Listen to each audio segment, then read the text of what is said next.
Assalamualaikum warahmatullahi wabarakatuh. Selamat berjumpa lagi teman-teman semua. Kali ini kita akan membahas tentang bagaimana cara untuk mengisi e-rapot online pada jenjang SMP pada kurikulum 2013 dan kurikulum Merdeka.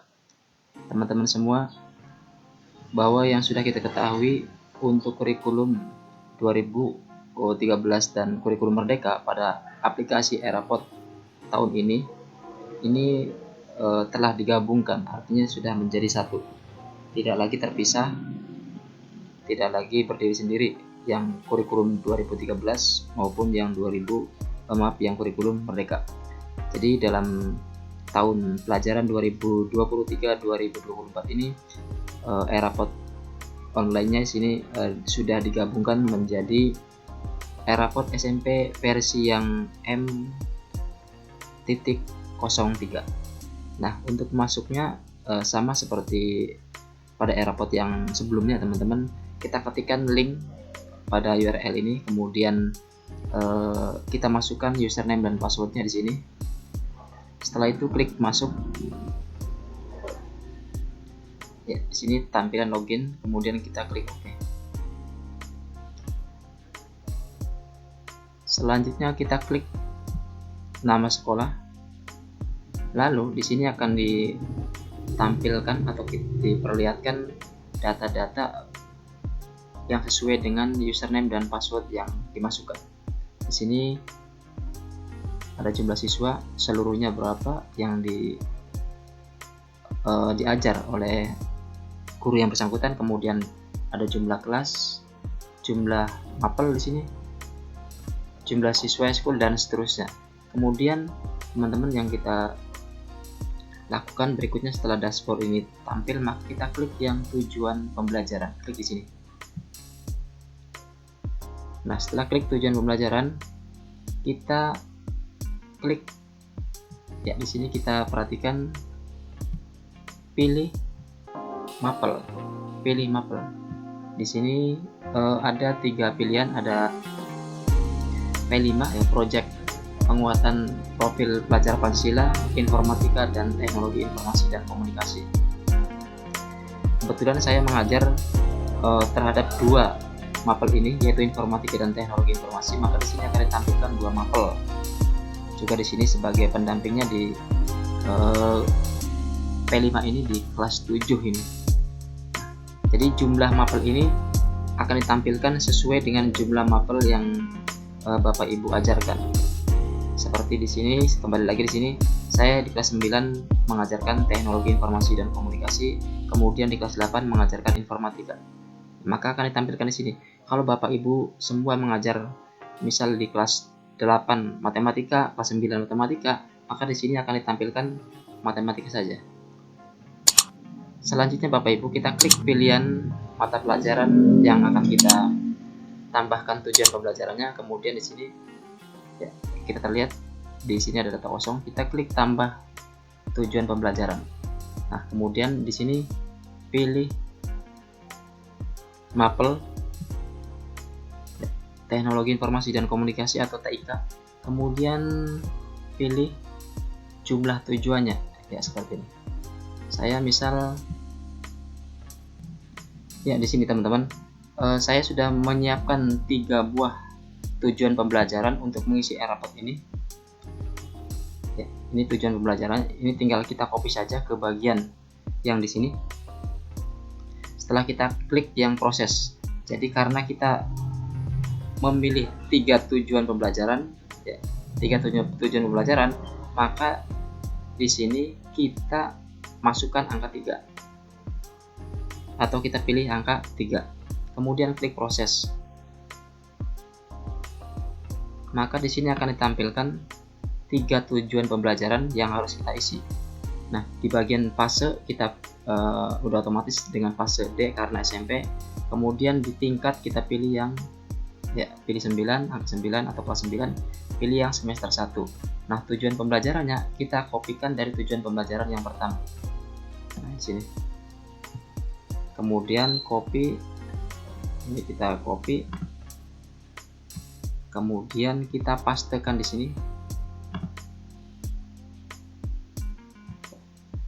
catatan teman-teman, di sini ada keterangan tujuan pembelajaran maksimal 100 karakter. Jadi maksimal adalah 100 karakter.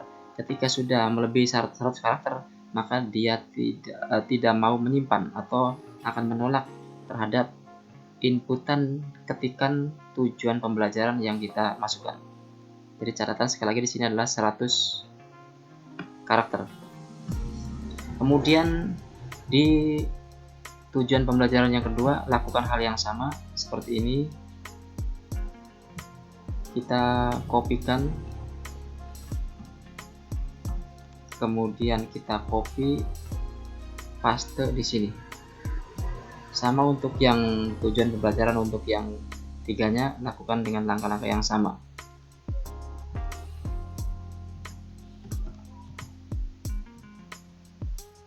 Kemudian kita paste lalu kita simpan. Nah, ini statusnya aktif, ini udah tersimpan. Nah, selanjutnya teman-teman, ketika sudah mengisi tujuan pembelajaran, maka langkah selanjutnya adalah kita klik yang di sini, nilai rapor. Dalam mengisi nilai rapor ini ada yang diisi dengan secara langsung, ada juga yang melalui impor. Kalau secara langsung teman-teman bisa klik di sini, kita pilih dan seterusnya. Cuman dalam hal ini saya akan menerangkan terlebih dahulu dengan cara mengimpor nilai rapor. Kita klik di sini yang impor nilai rapor, karena nilai rapor ini menurut beberapa pendapat teman-teman ini lebih simpel, lebih cepat untuk pekerjaan penginputan nilai terhadap siswa. Klik impor nilai rapor, kemudian di sini pilih kelas. Nah, ini di sini ada kelas-kelas yang ditampilkan. Misal kita klik yang kelas 9A ini ya, ada 9A, 9B, 9C dan seterusnya. 9A kita klik, kemudian pilih mata pelajarannya, kemudian pilih semester. Nah, di sini ada tampilan download. Kita klik download format nilai ini. Kita download terlebih dahulu. Setelah download, teman-teman tinggal isi daripada hasil downloadan tadi. Isi hasil downloadan tadi dengan nilai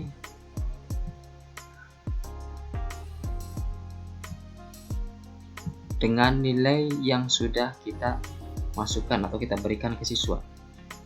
Kita lihat hasil downloadnya seperti ini teman-teman. Ini kelas 9A. Kemudian kita buka nilai yang diperoleh oleh tiap masing-masing siswa itu. Ini adalah contoh nilai ya, ini adalah contoh nilai yang diperoleh oleh masing-masing siswa. Ini teman-teman tinggal klik saja di bagian nilai akhir atau NA ini, nilainya berapa, kemudian kita blok sampai ke siswa yang terakhir sampai sini. Kemudian kita copy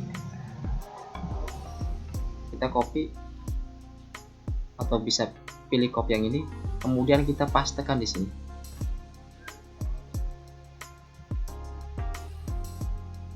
Kita pastekan terhadap format yang sudah kita download. Kita di sini klik, kemudian klik kanan, pilih yang value dalam kurung V di sini. Klik di sini. Akan ditampilkan nilainya masuk ke sini. Ini nilai-nilai yang sudah diinput. Kemudian kita simpan. Ini kelas 9A teman-teman. Kita simpan, lalu setelah memasukkan nilai ini, kemudian langkah selanjutnya adalah kita melakukan impor terhadap raport ini.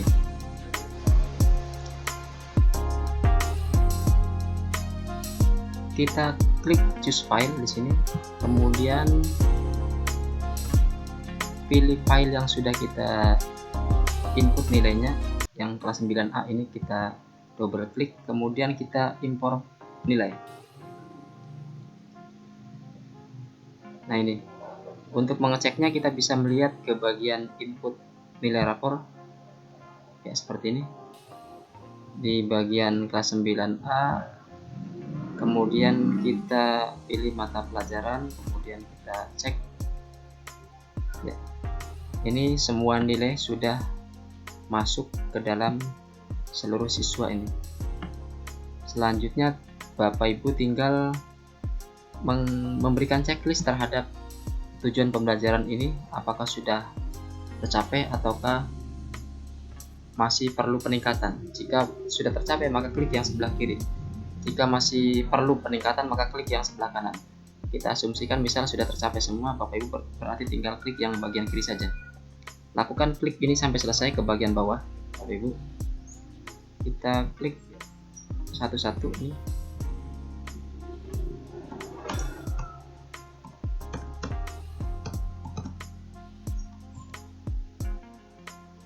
Jangan lupa teman-teman klik simpan data nilai.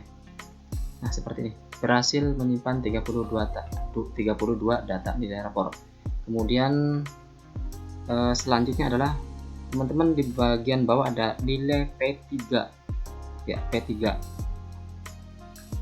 Kurikulum 2013, kita klik di sini. Ada dua pilihan juga di dalam nilai ini atau input P3K 13 ini ada impor dan input nilai secara langsung.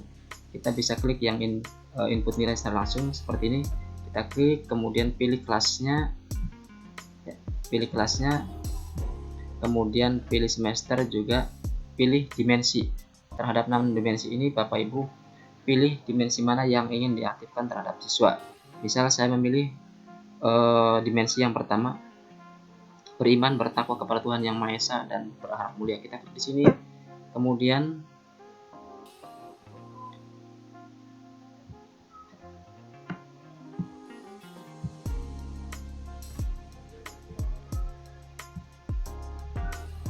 ini teman-teman di bagian ini kebetulan tadi udah saya isi, ini kita nonaktifkan kembali.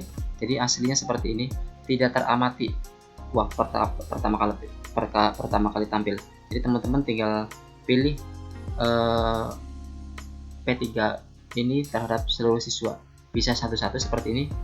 Kemudian pilih mana yang sekiranya ingin diberikan kepada setiap siswa itu, misal yang berkembang sesuai dengan harapan. Nah, jika teman-teman memberikan P3 ini secara sama, nilainya sama, maka teman-teman nggak usah satu persatu seperti ini, tapi teman-teman tinggal klik yang di bagian atas ini. Klik di sini kemudian berkembang. Ya, ini otomatis akan semua terisi, berkembang sesuai harapan. Begitu juga untuk bagian yang berikutnya ini, seperti ini. Lakukan hal yang sama terhadap kolom-kolom yang di bagian kanannya sampai terakhir semua. Kemudian jangan lupa di bagian bawah ada simpan data. Ya, berhasil menyimpan data.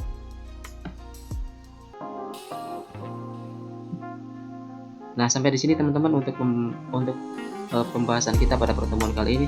Mudah-mudahan ada manfaatnya. Nanti kita lanjutkan pada pertemuan lain yang lebih menarik. Terima kasih. Wassalamualaikum warahmatullahi wabarakatuh.